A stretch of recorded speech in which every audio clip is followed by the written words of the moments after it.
Tahapan penting dalam pesta demokrasi adalah penghitungan dan rekapitulasi suara pemilu. Momen ini termasuk yang paling ditunggu-tunggu oleh banyak orang, termasuk politikus Partai Demokrat, Dede Yusuf Macan Effendi atau akrab disapa Dede Yusuf. Kembali maju sebagai caleg di Dapil Jawa Barat II meliputi Kabupaten Bandung dan Kabupaten Bandung Barat. Dede Yusuf merupakan petahana yang kini menjabat sebagai Wakil Ketua Komisi 10 DPR RI periode 2019-2024 yang membidangi pendidikan, olahraga, dan pariwisata. Lalu bagaimanakah Dede Yusuf mengawal penghitungan suara?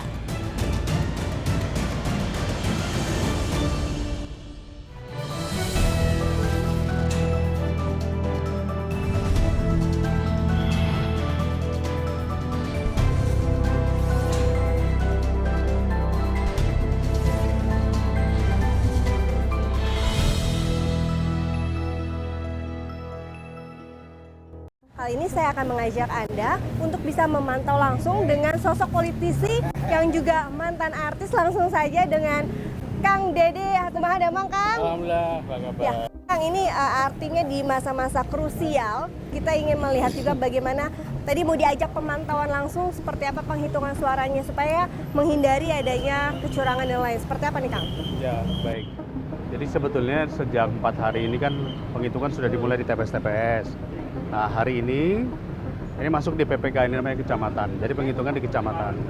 Di kecamatan itu kita masing-masing partai mengirimkan saksi 2 orang dan memantau hasil rekap di kecamatan apakah sesuai dengan C1.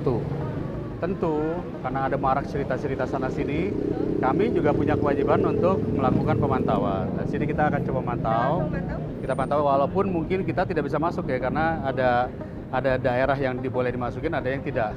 Kita lihat aja dari jauh. Ini kita udah sampai di PPK Kutawaringin. Nah, ini kalau kita lihat ya di situ di dalam itu kotak-kotaknya semua ada di situ, masih disegel, masih dikunci. Oke. Tetapi apa yang terjadi di dalam kan kita nggak tahu. Oke. Jadi kita lihat aja. Tadi udah minta izin untuk melihat sampai batas Yang dibolehkan diperbolehkan saja. gitu. Nah, ini adalah gudang PPK. Oke, siap. Oke, sini ya. Berarti ini bisa dilihat, ini adalah kotak-kotak suara yang memang masih disegel ya, Kang ya? Masih disegel dan yang hanya boleh melihat itu adalah saksi-saksi kita. Itu sebabnya pentingnya saksi itu. Ya, Kang tadi habis langsung mengecek ke dalam nih PPK. Boleh ceritain gimana, Kang, tadi suasana ini? Ya, yang memang jumlah box-box ini semua dikunci. Jadi jumlahnya masih sangat banyak sekali. Sementara yang membaca itu hanya 2 pleno. 2 pleno itu berarti dia hanya membaca, yang satu membaca juga. Nah, ini membutuhkan waktu bisa 1 minggu. Oleh sebab itu sedang diusulkan, bisa nggak ini menjadi 3 atau 4 pleno. Kalau 3 atau 4 pleno berarti kita harus nambah saksi, plus nambah biaya untuk katakanlah makannya dan sebagainya. Dari sisi anggaran, Ketua PPK juga mengatakan hanya diberi jatah makan untuk 30 orang. Yang datang 120 orang, berikut saksi dan sebagainya. Jadi itu pun juga menjadi beban tersendiri. Ini harus saya sampaikan ya, karena di dalam cukup panas, gerah. Saya tadi setengah jam di dalam aja udah cukup kepanasan ya. Dan apabila ingin mempercepat proses ini, maka harus nambah. Plenonya ditambah menjadi 3 atau 4. Kalau 2, seperti sekarang ini lama sekali. Tapi sejauh ini, tadi saya lihat ada polisi, ada Kodim, ada dari pihak Intel, dari Satpol PP semua menjaga dan mengawal sehingga tidak ada yang masuk ke ruangan yang tertutup ini. Kang, ini terkait ada petugas KPPS yang sempat kelelahan ataupun sampai meninggal kemarin di sini di Bandung begitu. Apa evaluasinya supaya antisipasi kejadian seperti 2019 pemilu 2019 tidak terulang? Ya, kalau dibacakan sekaligus mulai dari Pilpres sampai Pileg sampai level DPRD kabupaten itu bisa jam 4 pagi, jam 5 pagi aja kami masih dapat laporan udah pada nggak kuat, udah pada nggak tahan. Sementara kan kita hanya memberikan yang jaga tuh hanya 2 orang. Terus makannya hanya makan siang, makan malam tidak dikasih. Ternyata tembus sampai subuh. Jadi jam 12 itu banyak yang pulang. Nah, ketika banyak yang pulang, penghitungan masih tetap berjalan tanpa ada saksi. Nah, itulah yang tadi juga menjadi rentan, ya kan? Karena tidak ada saksinya, ya.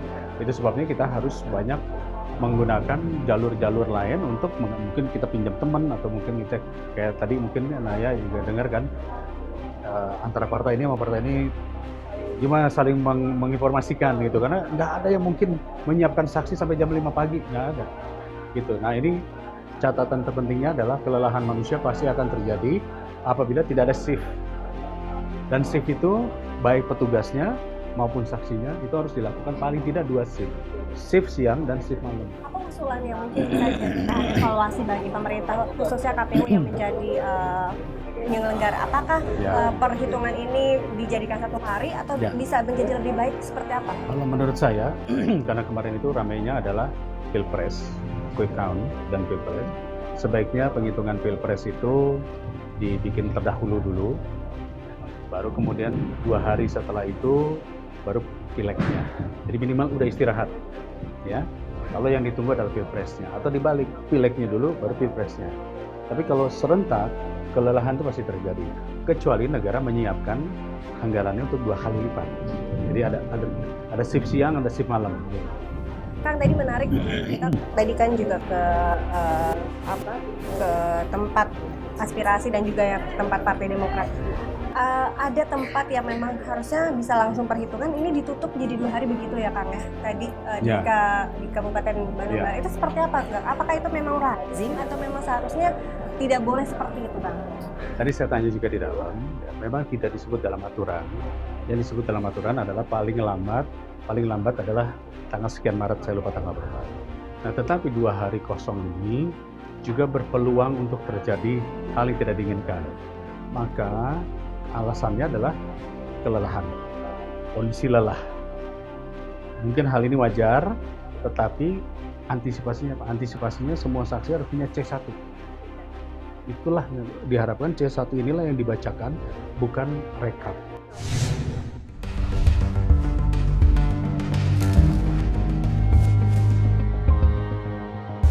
Mengucapkan selamat buat kawan-kawan artis yang maju di politik. Nah, mudah-mudahan kinerjanya juga sesuai dengan apa yang dihasilkan. Karena bagaimanapun ketika kita sudah menjadi abdi negara, dibayar oleh negara, maka kerja kita ya harus jelas.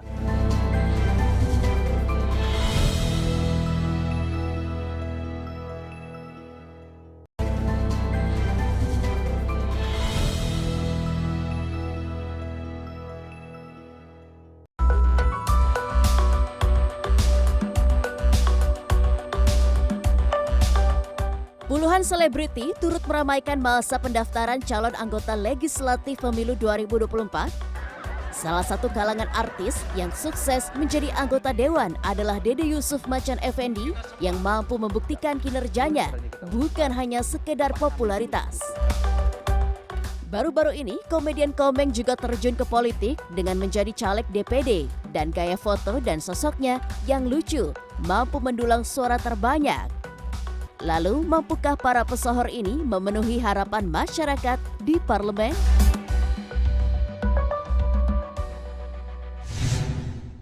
Apa kabar Ibu? Baik Pak. Sehat ya? Alhamdulillah. Memang. Foto Ibu? Ya, boleh. Saya fotoin, Bu. Ayo, mari. Fans-fansnya Kang Dede ya. Silakan.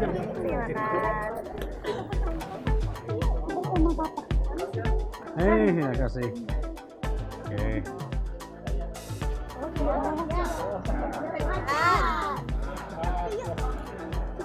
Kemarin ibu-ibu lihat nama saya nggak? Lihat. Dipilih nggak? Kenapa? Makasih ya. Makasih. Oh, udah dari dulu. Terima kasih banyak ya. Atur nuhun. Terima kasih. Kang, kita mau bahas yang viral nih Kang. Terkait sekarang artis-artis juga mulai Pak Nuhun, makasih. mulai pamornya makin ada kayak Komeng nih DPD Jawa Barat. Dia model fotonya kan bisa dilihat yang lucu segala macam. Itu gimana Kang lihat? Apakah model foto aja ternyata bisa juga menarik hati warga? Gimana Kang melihat hal tersebut, fenomena tersebut? Saya mengucapkan selamat buat kawan-kawan artis yang maju di politik. Nah, mudah-mudahan kinerjanya juga sesuai dengan apa yang dihasilkan. Karena bagaimanapun ketika kita sudah menjadi abdi negara, dibayar oleh negara, maka kerja kita ya harus jelas. Gitu. Oke. Kalau sosok Komeng sendiri sebagai komedian, Kang Dede cukup Oh dekat dia, nggak sih? dia Gimana sih, intelek, saya tahu. Oke. Dia intelek. Orang yang smart, cerdas, intelek, gayanya aja seperti itu. Tapi dia orang yang intelek. Kang? Kayak lucu gitu ya, memang lucu bawaannya. Saya kenal udah lama, udah belasan tahun. Dan orangnya cepat menangkap ide-ide dan gagasan. Semoga Komeng terpilih jadi dan bisa memberikan warna baru di DPD RI. Betul. Jadi bisa berkolaborasi juga nanti ya sama Kang Dede. Karena gini, karena DPD RI itu fokusnya adalah bagaimana menghasilkan peraturan-peraturan undang-undang terkait provinsi, provinsinya. Jadi dia wajib memperjuangkan provinsinya. Satu contoh sederhana, Komeng dari mana? Jawa Barat. Jawa Barat. Nah, saya titip kepada Kang Komeng, Provinsi Jawa Barat ada provinsi dengan penduduk yang jumlahnya terbanyak se-Indonesia 50 juta. Tapi kabupatennya baru sedikit, baru 27 kabupaten. Sementara kabupaten provinsi lain, Jawa Tengah, Jawa Timur itu sudah puluhan, udah 40, udah 38 dan sebagainya. Itu sebabnya kalau kita ingin mempercepat proses pelayanan publik, kabupaten ini harus nambah. Jawa Barat masih butuh sekitar 5 sampai 7 kabupaten lagi sehingga kita mencapai 32 atau 34 kabupaten. Fungsinya apa? Ini satu contoh, saya di Kabupaten Bandung dan Bandung Barat. Antara titik sini dengan titik terujung, ini jaraknya bisa 10 kilo. Sehingga akibatnya orang dari sana untuk datang ke ibu kotanya itu terlalu jauh jaraknya. Nah itulah sebabnya kita pentingnya memikirkan pemekaran bukan dari isu pemekaran, tapi dari isu pelayanan publik plus dukungan anggaran dari pusat namanya DAU dan DAK. Berjuang Mas Komeng.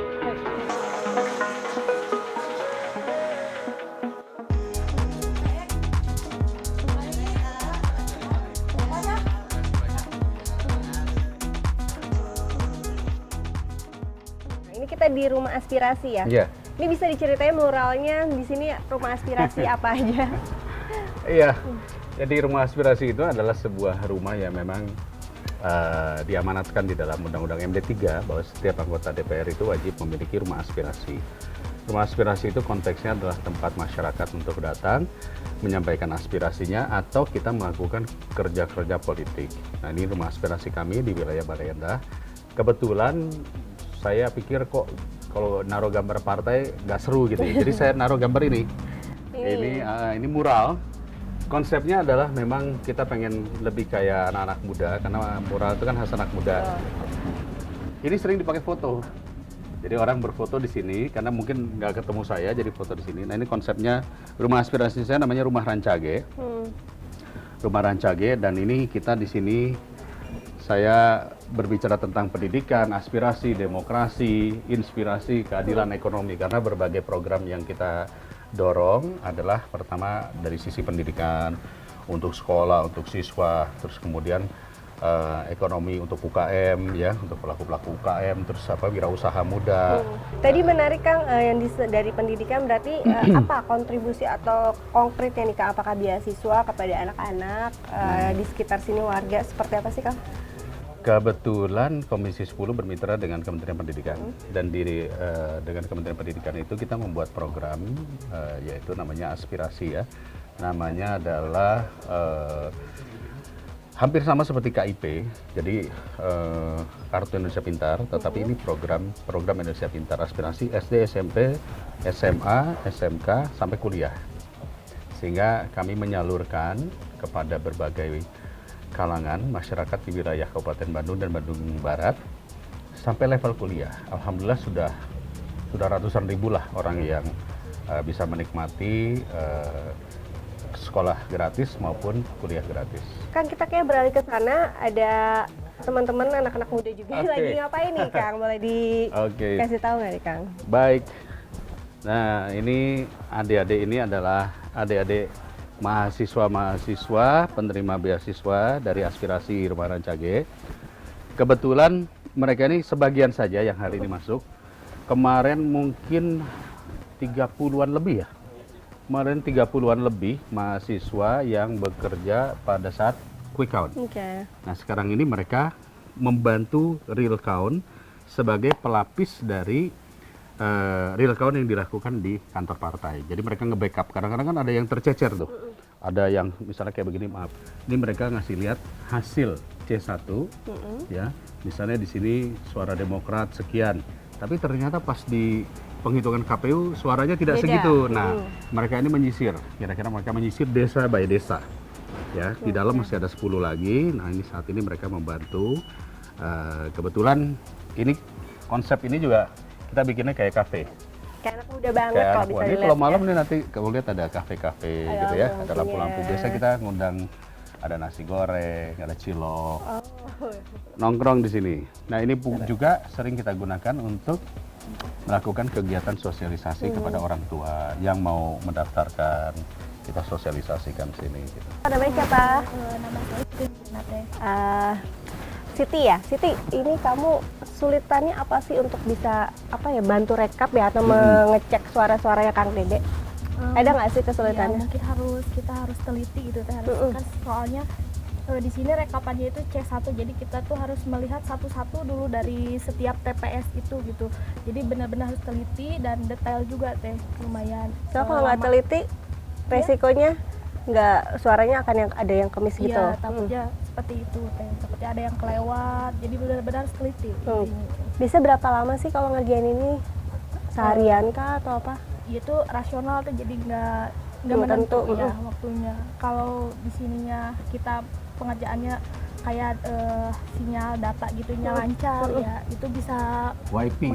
WiFi-nya lancar gitu ya. Iya, teh. WiFi-nya lancar. Apakah sebenarnya itu juga make sense dengan yang adik-adik ini juga kerjakan? Maksudnya kurang lebih pergerakannya. Ya, yang adik-adik lakukan ini sebenarnya kan menyisir kembali. Ya.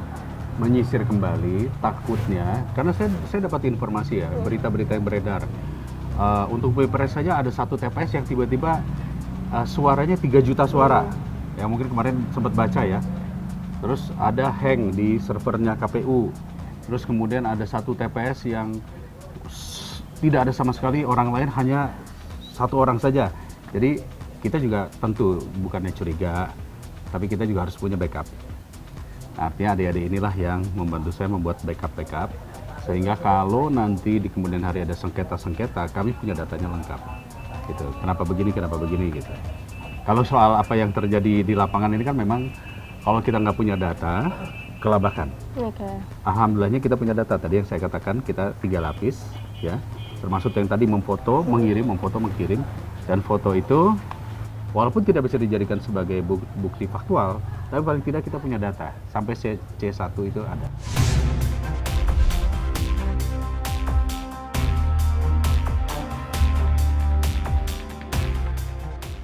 Buat saya yang penting adalah di mana saya bisa menjadi manfaat sebesar-besarnya bagi masyarakat. Kalau kita menjadi pejabat tapi tidak memberikan manfaat buat masyarakat, itu namanya job seeker.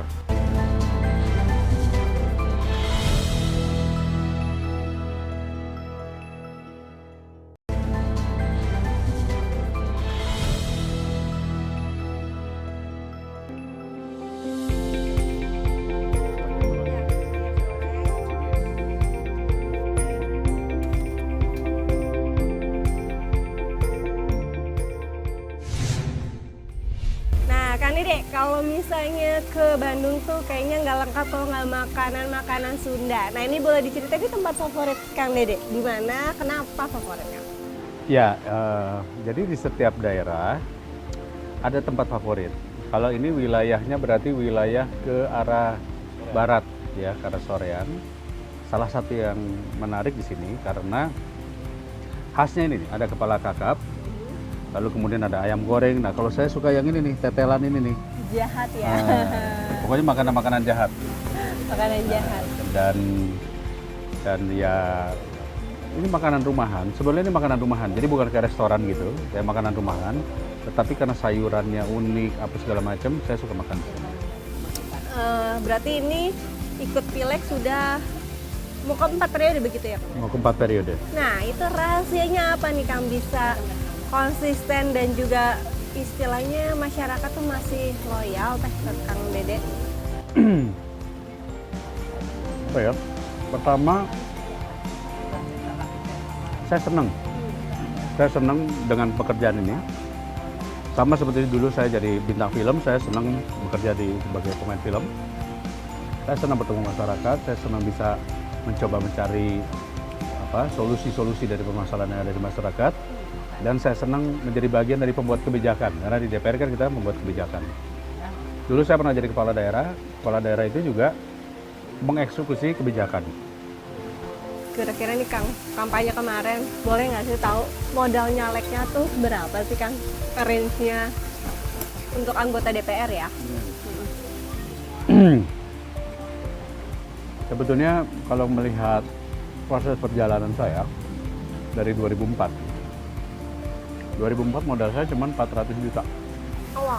Awal 2004. Murni mengandalkan popularitas sebagai artis. Setelah kemudian jadi di DPR, kalau di daerah tersebut ada lawan-lawan yang kuat, pasti modal kita harus lebih kuat lagi. Artinya dananya atau uangnya kuat lagi. Kita harus melihatnya bukan dari dana, tapi dari logistik.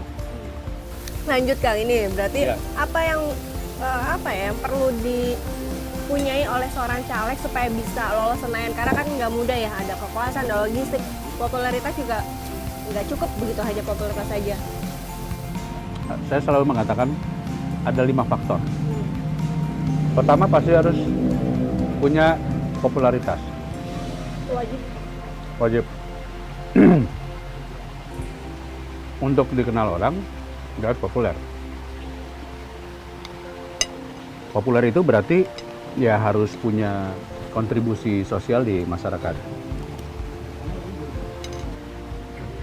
Orang baru sama sekali pasti berat.